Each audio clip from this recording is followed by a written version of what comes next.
बहुत सारे आरोप जैसे आपके ऊपर ये लोग लगाते ही हैं अक्सर, कांग्रेस और आईएनएलडी अभी हाल ही में निकाय चुनाव हुए। एक तो चले ये आरोप तो है ही कि आप लोगों का ये झूठा प्रोपेगेंडा ही है, बिना पर्ची खर्ची। अब ताज़ा भी नहीं है, हालांकि ये आरोप भी पुराना हो गया है, वोट चोरी चोरी और सरकारी मशीनरी का दुरुपयोग। निकाय चुनावों में बीजेपी की बम्पर जीत, अब आप वोट देखिए, चोरी और ईवीएम नहीं सेटिंग से आप हुई है। इनके आरोप की बात करेंगे तो आरोप का जवाब दूंगा, और यदि आप बम्पर जीत की बात करेंगे तो बम्पर जीत की बात जवाब दूंगा मैं। दोनों की बात करूंगी, आप एक एक करके जवाब दे दीजिए। मैं बात करता हूँ वोट चोरी की। फील्ड में आपने अब इन निकाय चुनाव में कहीं विजिट की आपने? कहीं पे हमारी टीमें हर जगह पे गई हैं? लगातार ग्राउंड पे थी। तो किसी न किसी का इंटरव्यू भी लिया होगा, हमारा भी लिया होगा, किसी न किसी का। कितना टेम्परेचर था? 42 प्लस चला। कहीं पे कांग्रेसी नजर आया कोई? बता तो दो ना, कहीं पसीना पूछता।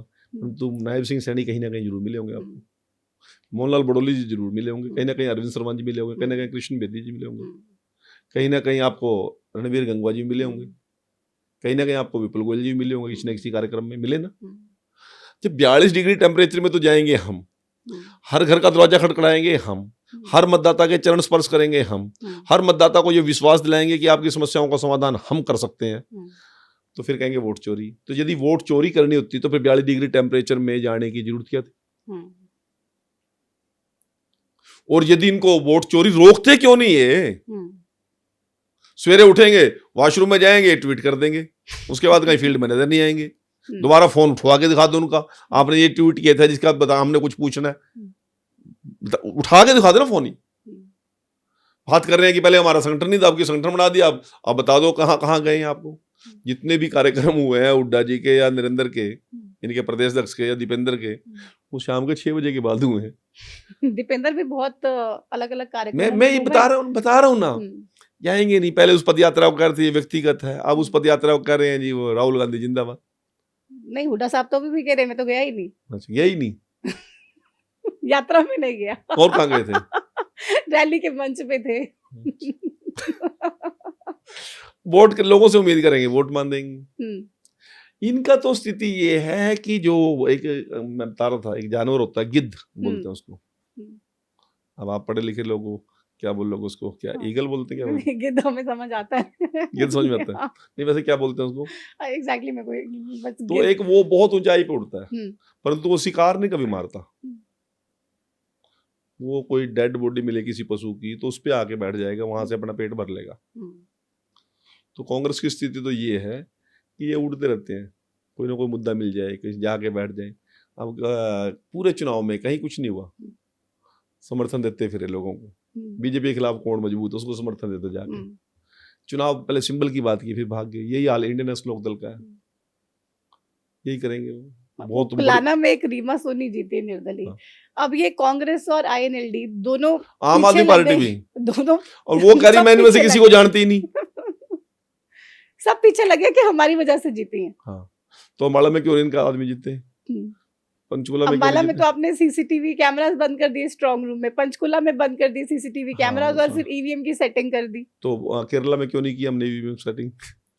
वो कह रहे हैं कुछ छोड़ देते हैं ताकि ज्यादा शक ना जाए, वरना बाकी जगह सेटिंग कर देते हैं। अच्छा। ये क्या चुन के करते हैं? तो आपको हंसी नहीं आती बातों से? मुझे तो आ ही रही है, लेकिन आप लोग क्या, और इनको शर्म नहीं आती है बातें करते हुए? हम यहाँ से उनको शर्म भी तो आनी चाहिए ना। मतलब रोहतक में छोड़ दिया, सांपला में छोड़ दिया, बाकी उपजा कर लिया। इस सांपला में आज इन लोगों को, आज ईवीएम की बात कर रहे हैं। पश्चिम बंगाल में कांग्रेस को 48 साल से कांग्रेस नहीं आई।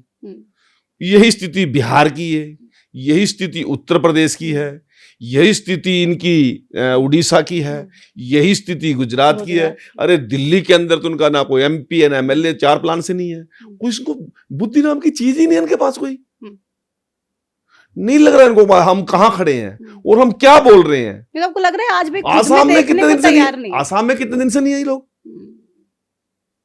देश के 45% हिस्से में तो इनकी कहीं अटेंडेंस ही नहीं है। बिहार के अंदर 6 विधायक है, इनकी ईवीएम चोरी होगी, क्या है क्या तुम्हारे पल्ले? धक्के से जाके गठबंधन करते हो, तुम्हारी को सुनता नहीं है। इनका तो वो हाल हो रहा है, वो तेजस्वी यादव को भी ले बैठे वोट मांगने गए नहीं। हमने दिवाली नहीं इस बार अपने घर मनाई, हमने छठ नहीं मनाई। पार्टी ने आदेश दिया कि दिवाली भी आप बिहार में मनाएंगे। पूरा मंत्रिमंडल हमारा, पूरा देश का वर्कर वहां था। अमित शाह जी दिवाली के दिन भी वो भी वहीं थे, बिहार में थे। हमने उसके बाद के त्योहार घर नहीं मनाए। जब मैं बिहार से वापिस आ रहा था, संजय भाटिया और उनकी टीम उससे पहले तो पश्चिम बंगाल जा चुकी थी, चुनाव अब था। हमारे लोग केरला में जा चुके थे, तब से पहले आसाम में जा चुके थे हमारे लोग। इन लोगों के समझ में नहीं आ रही। यदि मैं किसी नेता का नाम लूं, मेरे को एयरपोर्ट पे मिले थे, वो खुद तो समझ जाएंगे, इंटरव्यू देखेंगे तो वापसी में जिस दिन मैं आ रहा था, नाम भी बता दीजिए, नहीं, to the तो point। मुझे एयरपोर्ट पे मिले। अब हमारे हरियाणा के थे, नमस्ते हुई भाई साहब, पड़ोसी भी हम। तो मैंने क्या सर रहेगा, कहते देखते हैं क्या रहेगा। एयरपोर्ट पे हम कॉफी इकट्ठे भी हमने। तो मैंने कहा आप कब आए थे? कहते मैं तो सुबह की फ्लाइट से आया था, शाम की 6 बजे की फ्लाइट से वापस जा रहा हूँ। तो इसका मतलब हम 50 किलो का बैग उठा रखा था, 1.5 महीने से वहां थे, इसका मतलब हम पागल थे। उसका एक राउंड में सारी बिहार की वोटें सिद्धि होगी। उसकी एक राउंड में सारी वोटें, एक राउंड मार के आया, उसमें सारी वोटें मान गई, हाँ ठीक है जी आप आ गया, वोटें दे देंगे।